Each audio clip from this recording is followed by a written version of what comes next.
Hello, YouTube family. I hope you are having a great day or night so far. Zara Bitcoins with you guys. Today is Friday. That means another episode of Crypto Plus Coffee. Today I have with me Shani Bitcoins and Liam Connor on my channel. So why don't you guys say hi and let's start today's episode. Go ahead, Liam. I was going to say after you, but yeah, hi everyone. Hope you're doing well. Thanks for having me on the channel, Zara, and looking forward to what we discussed today. Sean. I agree. Thank you for having us on, and let's give people some crypto news. Yes, some great news. Yeah, cheers, and thank you for being on my channel. Cheers. Cheers. Have my coffee. Cheers. Yes, I mean, a lot of news this week was crazy with so many news. Yeah, and then maybe we can start with the Paraguay news. As we all know, El Salvador just joined Bitcoin and made the big Bitcoin legal tender. Now Paraguay is joining El Salvador, and in July they're going to have the legislation for Bitcoin. So that's great news. And South America is actually joining, and so that's awesome because inflations are, as everyone knows, I don't know how is in Liam in UK, inflations are as high as in States. Yeah, I mean, inflation is quite high here, but not as bad as the States. You know, they've been printing a lot of money, haven't they? So it's hitting them hard. Yeah, very bad in States, but yeah, I mean, in South America, obviously, it's much worse. That's why they are going toward the Bitcoin, because that's the safest way to, store the value, and because the value of dollar is decreasing and decreasing.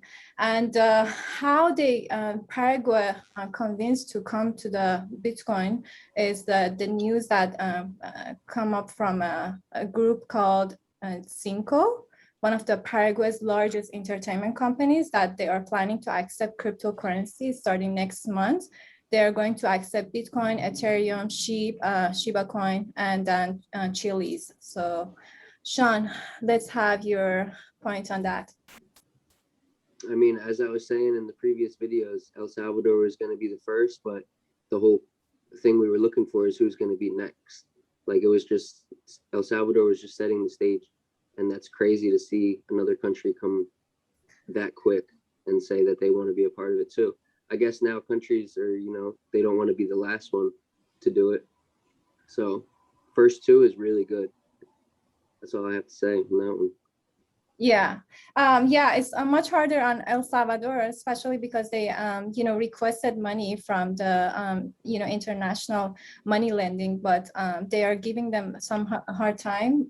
But I think, yeah, and they had the emergency meeting after they accepted the Bitcoin as a legal tender.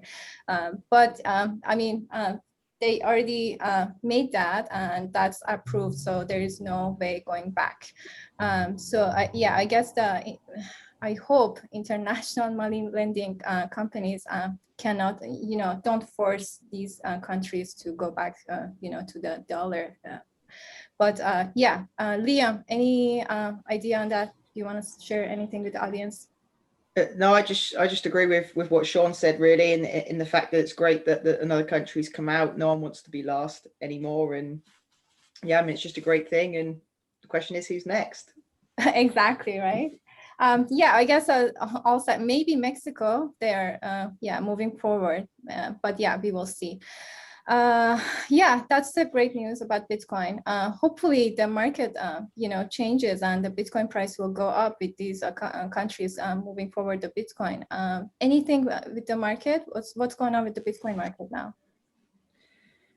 Well, today it's this is my one, I think. So generally the market's a little down today, nothing too crazy, so we don't need to panic. We don't need to sell all of our positions and go home and come back in 4 years. Like, at the moment, we're just in a bit of a sell-off. And I think really we're just at a point in time where the market's a little boring. It's a good time to start accumulating. Down towards sort of $35,000 now. If you follow the charts at all, 30,000 seems to be the base. So anywhere close to that seems like a great purchase. And if we go lower, that's fine. It's not something to panic about. Just keep accumulating, and hopefully we'll get some sort of rebound. But for now, It's just pretty sideways, but time to accumulate. That's my opinion.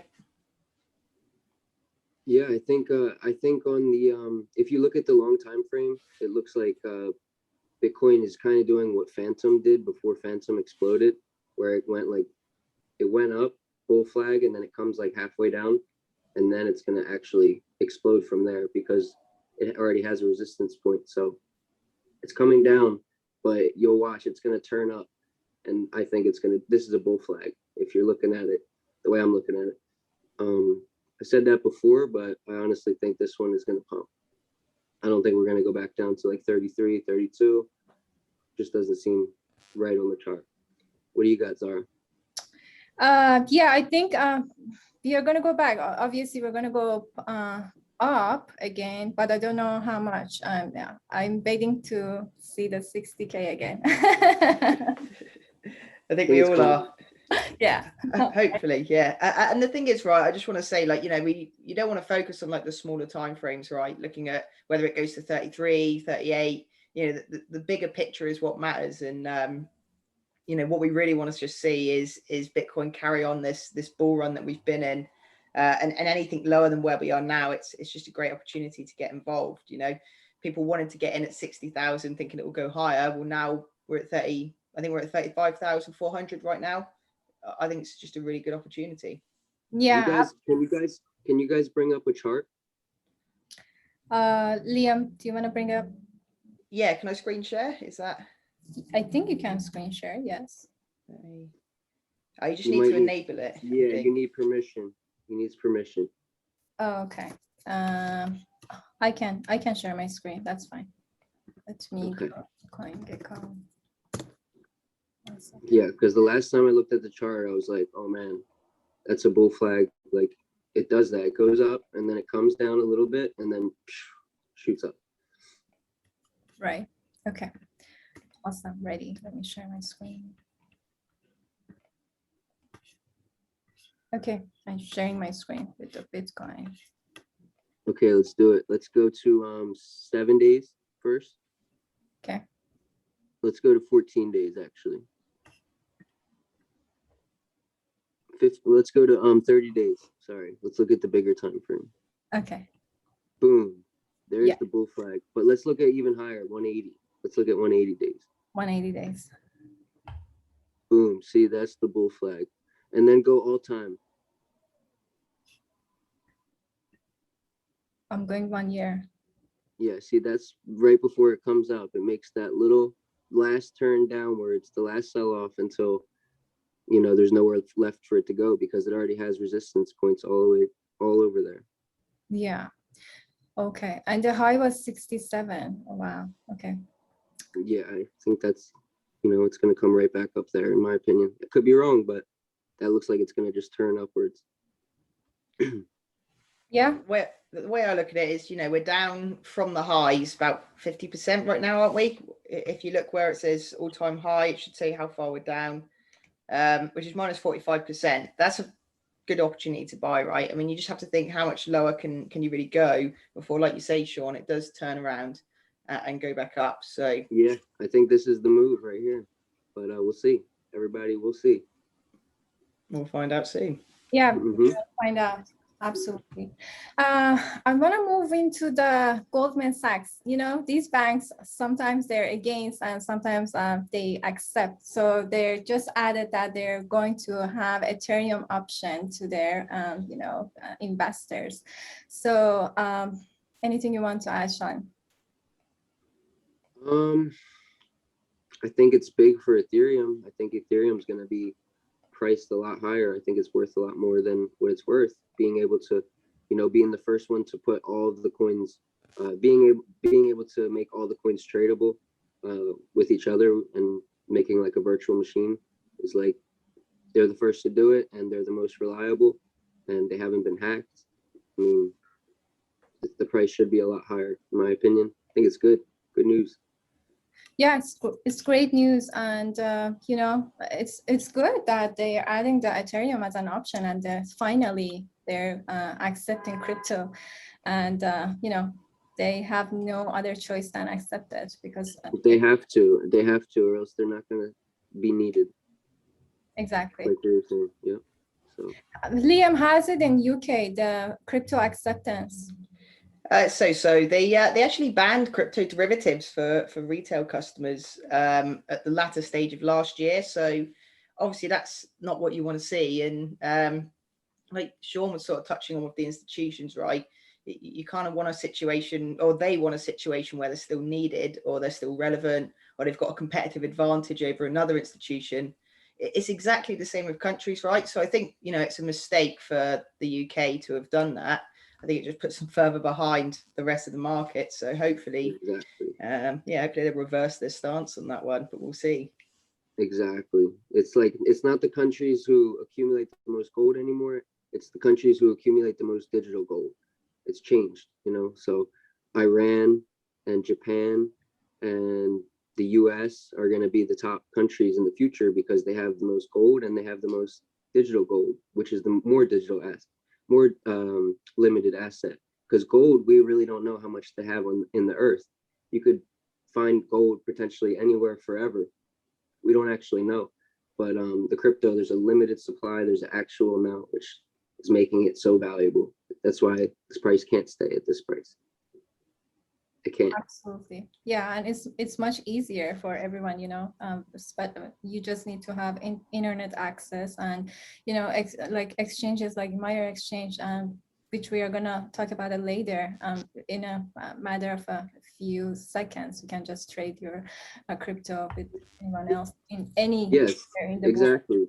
So Bitcoin pretty much gives everybody the chance to have a bank on their phone, their own bank, which there's a lot of people in the world that don't have access to banks. Now, when we talk about Elrond and the Meyer app, you're talking about a more sophisticated bank that's more easy to use and sends more quickly. You can trade more quickly.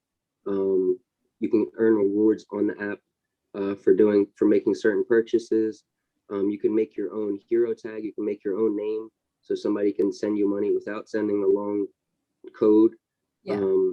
They've made it a lot easier, more user friendly, which is really important for crypto. Yeah, it's very important. And in the crypto world, we are so early, and we don't have like that much apps to be user friendly. So Meyer Exchange, to me, the coming up with the great user-friendly app, it's amazing. And then they just actually, since we were talking about Elrond, they added Bitcoin to the Meyer Exchange. So now people can trade and receive Bitcoin to with a hero tag, as you mentioned. So Awesome. that's amazing.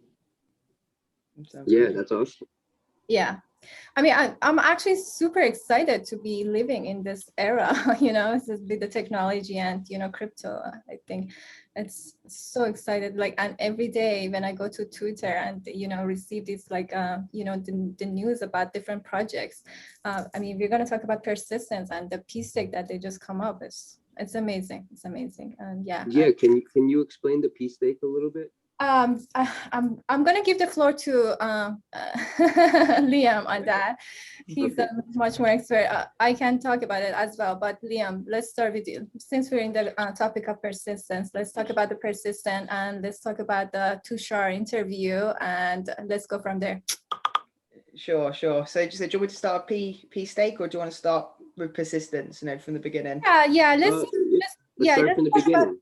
Let's talk about persistence a little bit. Let's for the audience that don't know what the project is about, let's just talk about that, and then let's move to the P-Stake.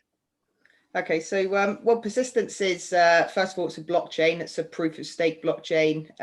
So it's really energy efficient, first of all, which is obviously a focus on everyone's mind right now. But it's part of an even bigger ecosystem of blockchains, which is Cosmos. And essentially what it is, it's a blockchain built within Cosmos, which is an ecosystem of blockchains. And then we also have a focus at persistence on decentralized finance and institutional finance. So their sort of goal, from what I've gathered, I've spoken to one of the team actually on a call, and they're really focused on just boosting the proof of stake ecosystem as a whole, building up the Cosmos ecosystem, being a part of that, and bringing sort of crypto native products like P-Stake, but also products that can solve pain points for institutions and sort of get capital outside of crypto into the crypto space. So essentially, it's just like a blockchain with different applications on top of it, like you see with Ethereum, right? Where you've got Ethereum, you've got all the different DeFi apps within it. Same sort of thing with persistence. Except they're giving you the 35% reward. Yeah. You know, No one can beat that. No, it's incredible, really. I mean, it's great. And that's actually, you know, because they want to incentivize people to stake the token. They want people to keep hold of persistence and keep hold of the token. And that's great for prices. It's great for the project. Absolutely. Yes, it kind of seems like they're like perfect for Cosmos, because Cosmos is like interoperable, you know, and then persistence is like the perfect interoperable proof of stake. So it's like a good team. Yeah, it suits them. Great team, very innovative. Yes, so that's amazing. Yeah, and then the P stake. All right, so yeah, P Stake's one of the applications on persistence, first one to go live. I'm not sure if either of you have done the testnet. Did you get a chance to do that, Zara, or? Yes, I did. Yes, and I made actually a video on that. Yes, I love the application. It's very user friendly, very good. Yeah, so I love it. I can't wait for the actual launch to be released. Yeah, I'm not sure when the launch actually is. I'm not sure if they've announced, but P Stake's a liquid staking application. It just allows users to take their staked assets where you get yield. You know, if you're with persistence, you get a fantastic yield, XPRT 35%. But a lot of them only give 9%. I think you said some other ones only give a couple of percent, 1 or 2% in some cases. And imagine, you know, you want to secure the network, you want to get a guaranteed return, but you also probably want to take part in DeFi. You probably want to get extra yield. And that's what liquid staking applications allows, what P-Stake allows. Take your Cosmos-based asset and basically stake it, get your rewards, but deploy it in DeFi at the same time. So you imagine you've got $1,000 of persistence or $1,000 of Atom. You stake that and you can use the same $1,000 elsewhere. So I think it's amazing. And I think it's going to be a really solid product as more people stake their tokens. Okay, so now can you give us an example of like where you would put the, let's say you said that we want to put them in DeFi. Okay, what exactly would we put it in your opinion? I mean, you'd probably provide liquidity to exchanges, right? You know, like Uniswap, for example, if you're on Ethereum, you get the yield from that. You might actually want to borrow stable coins with it. You might want to lock it up as collateral so you can borrow stable coins. You can go and trade on the exchanges. So essentially, yeah, any other sort of. You're taking the 1,000 to earn more. I got you. I get what you're saying. Yeah, exactly. Yeah, so you can earn more, so you can stack your yields. So you get 35% with persistence, and then you might be able to get another 10%, you know, providing liquidity for the Osmosis exchange, you know, the new exchange in Cosmos coming soon. It's almost like a better bank, you know? Yeah, definitely, yeah. And you're not trusting someone who might lose your money, right? You're trusting the code. So yeah, exactly. Yeah, you can use it on all Ethereum ecosystem dApps, and so you can also use it on Aave to you know, borrow money. So exactly. Yes, that's amazing. Awesome. And what did you think of the Tushar interview? I'll be honest, I've only watched half of it. I watched it just before this video. So it seemed like he was just about to explain, you know, how that the P-Stake sort of walked through. I really liked how he talked about their sort of thought process, you know, the way persistence came to the products that they have now. So I was quite impressed really with what he has to say in most of his interviews. What did you think yourself? I think he's a genius on his project. No, kidding. It's amazing. He actually had a finance background, and that's why he's into proof of stake. And he said he missed Bitcoin mining, and then he was thinking about the project. That's why he came up with persistence and the proof of stake that he has. And then yes, he also you know, touched base on the P stake and did a walkthrough of the project and the application. So I really liked it, and very down to earth guy. I mean, I love persistence. That's why I'm an ambassador, right? 100%. Yeah, I find persistence extremely similar to Elrond. Extremely similar. I don't know about you, Zara. What do you think? Similar, but no. I mean, the idea is similar, but the products are very different, and they are thinking they are focusing on other aspects, like the, as you said, the audited one, P-stake. Yeah, they're more into trading and those areas. Myer Exchange is more of on the, have the Elrond to have the Myer Exchange and have the, different tokens to be tradable on the exchange. But persistence is like totally on a different, and persistence is giving 35% on for Elrond. You're not earning 35% when you stake your Elrond tokens on Myer Exchange. Yeah, I'm getting 20 yeah, 19 or 20%. So, but both are good though. And 20% is still good. I've got to say. Cosmos is 9%, for example. Yeah, I think Ethereum's quite low. Going back to what you said though, Zara, I think Tushar himself was comparing persistence very much to Terra, Luna, Terra Money. They had their Chai product. He was explaining how it was a non-crypto native product that I think blockchain probably helped make better for those end users. And that's kind of what persistence had with the Comdex, which is looking at institutional finance and global commodities trade. And then Terra, went from Chai to a crypto native product and exploded as a platform. And I think that's the comparison. It's that persistence has shifted also to the P-stake product, which is crypto native. And hopefully we see the same sort of growth as we saw with Terra. Definitely. I already see it. Bright Future is ahead of persistence with the products and the great delivery. It's okay. Let's say Cardano. I don't know how much you know about the Cardano. I love the project, but they haven't delivered, a true product. But what I like about Elrond, Theta, and persistence is, they have great team and they deliver, they deliver the product. That's what everyone's waiting on. And like the, Theta, they deliver the marketplace, and the persistence that they deliver the P-stake. So these are the things, and Elrond, they delivered the Myer Exchange and added the Bitcoin. These are the things that, people are looking forward in the crypto world, not just to have the coin and just talk about it. So, very true. Yes. Since anything else about persistence, love? Maybe not persistence, but you mentioned Cardano, and I thought it'd be quite funny to mention. I actually sold all of my Cardano recently and bought Cosmos. So that says everything you need to know. Good move. No, I still have Cardano. I'm holding my Cardano, and but yeah, I don't see like much movement about the project. They did with the Africa. They are moving forward with the Africa. They have 5 million students. They're giving them ID, so that's good. But we need more. The project has been there since 2017, so we need much more delivery and roadmap like the projects. Yeah, create an app, Yeah, do anything. That's the thing. Amazing community, by the way. You look at how many of the Cardano's actually got the highest percentage, at least in the big cryptocurrencies, it's got the highest percentage of its total supply staked. Out of the top, I think it's like the top maybe 10, maybe even top 20, they have the highest amount, which is something crazy. Either it's the highest percent or highest amount in terms of dollar value. I'm not sure which one, but their community's really backing it, and that's the best thing about it for me. It's the community, the people behind it. But like you say, Sean, like you say, Zara, you just need to see something there.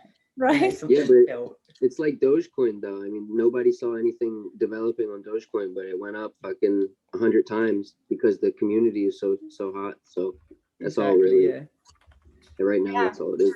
Yeah, meme coins are getting there. Actually, Coinbase Pro added Shiba to their to their listing. So yeah, and also I think Voyager also added Shiba into their application. So now people can buy it from those applications, those platforms. Yeah, I like Shiba. I think we're still at the stage where people don't understand how important DeFi is yet. If we see Elrond barely moving in price and persistence not really pumping at all, then we know we're early, because everybody should be talking about these projects instead of talking about Cardano and Zilliqa. And Zilliqa is really good, actually, don't get me wrong, but I'm just giving an example. Like, people should be talking about these projects, and we're at a stage where nobody knows, literally. Right. Crazy. Yeah. I think the awareness will come as people like slowly move into the crypto, especially with the inflation and the dollar value dropping. People have no other choice than come into the crypto world, and slowly they will understand these projects. And yeah, that's why we are here to make awareness for our audience to know about these great projects. Since we are in the topic of Theta and the marketplace, let's talk about the Theta marketplace and what they're doing. So obviously, I'm sure Sean, you wanted to talk about the Tfuel price, and let's touch base on that, and then I talk more. Yeah, I mean, Tfuel is the only crypto on the market that's in green, from my understanding. I don't see any other one that's really going up like that, but everybody knew it was going to go up. Should you pick Theta or Tfuel is a really tough question. You can get more Tfuel if you buy Tfuel. Of course, you can get a couple thousand, and that's always the best route to go, because the more coins, it's not about at what price you buy, it's about how many coins you can get. So nobody asks you once you make a bunch of money what price did you buy at? No, how much coins do you have right now? You know what I mean? So Tfuel, you could pick up way more tokens, but I would say go 50-50. Like Zara said, just diversify. They're both really important. They're both do their own thing. Tfuel is the gas. The fee for the network, which is actually going to go up after the next 12 days. The price of sending a Theta token is going to go up. It's going to cost you more Tfuel. So I don't know what that's exactly going to do to the price. But yeah, go 50-50 in my opinion. Yeah, I would think so too, because let's say Theta is the mom and Tfuel is the child. You want to have both. So yeah, and then great news about the Theta. I think I'm not sure, but after the CAA joined Theta as a validator, we are seeing a lot more news about Theta. I saw one on CNN, which talked about the Theta, how great the project is. And they mentioned, I'm going to read it right here. Theta, one of the, I'm reading this from the CNN, one of better performing pairs of crypto this year are two related tokens that are geared toward online content creators, Theta and Tfuel. Theta has soared almost 400% in 2021, while Theta Fuel is up and about 1,700%. Wow. The only thing people have to know about Theta and Tfuel is that the owner of YouTube is an advisor for Theta. So the owner of YouTube understands that YouTube is a centralized source. All of their video and data comes from one place. Theta has multiple nodes in different countries. So Theta can relay data way faster, relay 4K video way faster. And, what's the guy's name? Sam Chang for YouTube? I think it's Sam Chang. I'm not sure. Okay, and yeah, he's an advisor for Theta, so that's telling you something. And you got Google, Samsung, NASA, and what's the other one? CAA just joined as a validator. CAA, you got Sony. Yes. Just crazy. I mean, if this is the next generation of technology, literally Theta. Absolutely. And I think VR is going to be, once all the Guardian nodes are in place and, the highway is set for the data sharing, and the VR is going to come to actually, it's going to actually come to reality, that's right now, because, data is not, data sharing is not very fast. Once Theta is in place, the VR is like, everyone's going to have like the Batman and play VR. Yes. They also announced yesterday on the Twitter, they announced that they are going to extending the development compatibility with Ethereum with a new RPC API suite of Web3 tools and MetaMask integration. That will enable Ethereum applications to be ported over and run seamlessly on Theta blockchain. So, yeah, I mean, I love it. They're doing amazing things. They've literally set up a giant network around the world that has everybody that's holding the Theta token is able to relay videos and movies extremely fast and high quality. I mean, think about Cardano and like all the things you're waiting for them to come out with, and then think about what Theta did, and then people are also earning rewards constantly.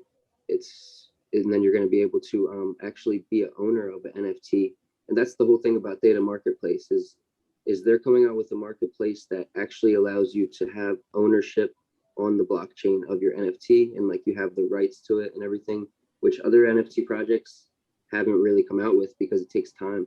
And Theta took the time to do it, and I guess we're going to see something crazy with that. Yes, it's actually live right now. WPT tokens are tradable on the marketplace. I looked at it; it looks great. And other NFTs are going to be available in upcoming weeks, as he mentioned. Talking about the marketplace, Binance is also coming up with their own NFT marketplace on June 24th. So do you think that would be a competitor to Theta Marketplace? That's a great question. I mean, Theta is probably more quick, probably can be more of a better user experience, but I don't know. I really haven't heard about the Binance one. Not sure on that. It's a good question. Yeah. Liam, do you have anything on that?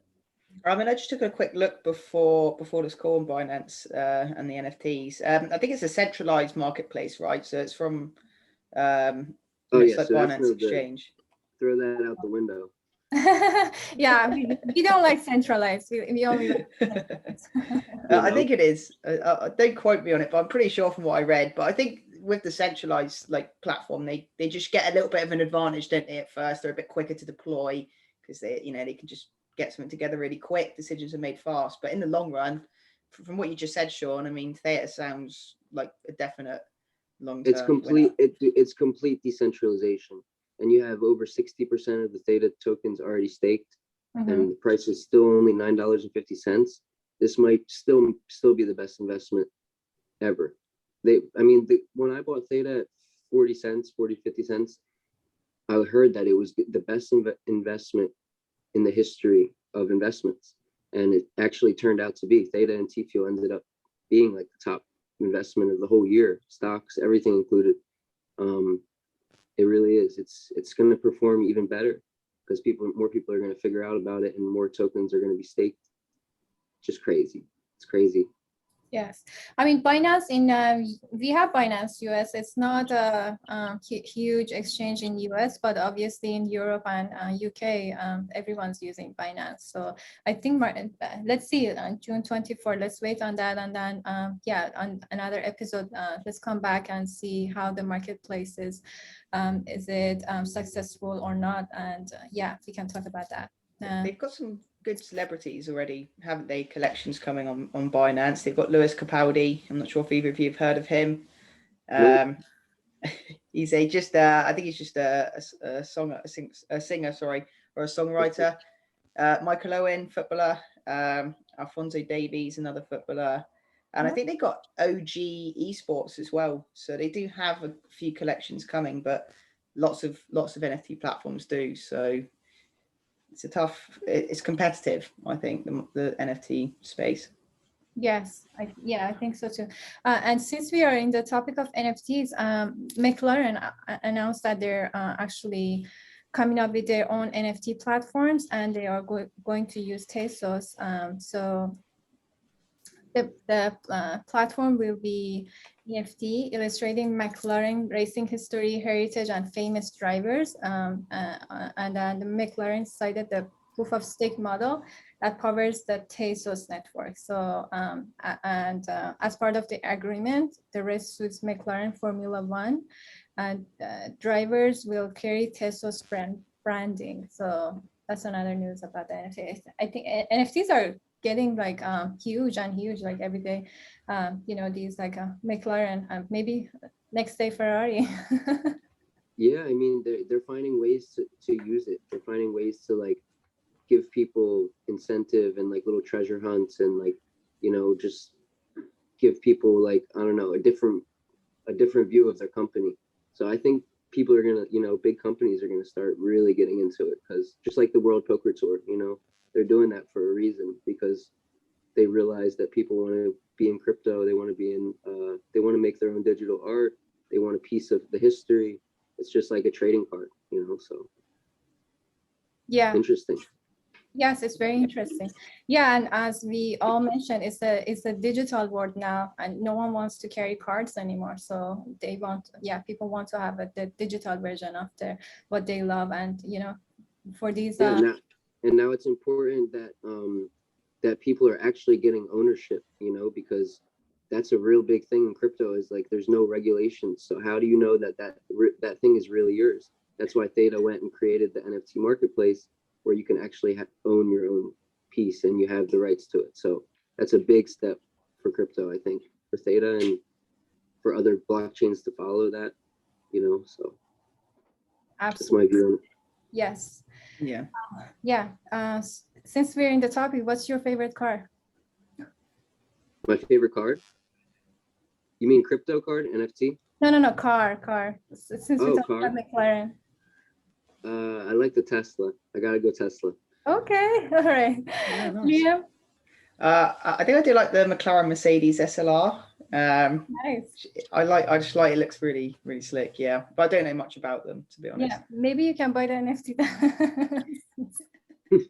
They're coming with the NFT. My favorite is Rolls Royce. I'm waiting for the NFT for that. That would be sick.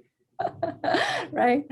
Okay. And I want to wrap it up with the Cosmos. Liam, you are expert on the Cosmos ecosystem. They're coming up with the gravity DEX and bridge. So why don't you talk about that? And yeah, let's educate our audience about this topic. Sure. So just very quickly, I want to explain that Cosmos is a proof of stake ecosystem of blockchain. So it's like having a proof of stake blockchain, but you have lots of them all pretty much ready now to interconnect and data and tokens between each other. So that's an amazingly powerful thing in of itself. And that's why Persistence is positioned so well, in my opinion, and a lot of other projects. But yeah, the Gravity DEX and the Gravity Bridge are two different things. They're built by two different stakeholders in the Cosmos ecosystem. So the Gravity DEX is actually a decentralized exchange built directly on the Cosmos hub. So it's secured by the Cosmos validators and the Atom token holders. And it's just going to allow for token exchange between all of the different proof of stake tokens on the Cosmos ecosystem. Mm-hmm. So as long as they've enabled IBC, I don't know if you know what that is, it's the Inter-Blockchain Communication Protocol, then they'll be able to send tokens over to the Gravity DEX. And it's just the start of DeFi really on Cosmos, on the Cosmos hub itself. And that was made by B Harvest and Tendermint. And then we have the Gravity Bridge, which were made by Althea and the Interchain Foundation, which does a lot of NFT work. And that's actually going to create a bridge between Ethereum and the Cosmos hub itself. And that's what we discussed a little bit before we obviously went on the recorded call, but it just allows for Ethereum assets to come over to Cosmos to use the Gravity DEX and any other, DeFi that's on Cosmos and other Cosmos blockchains like Luna, maybe Mirror Protocol.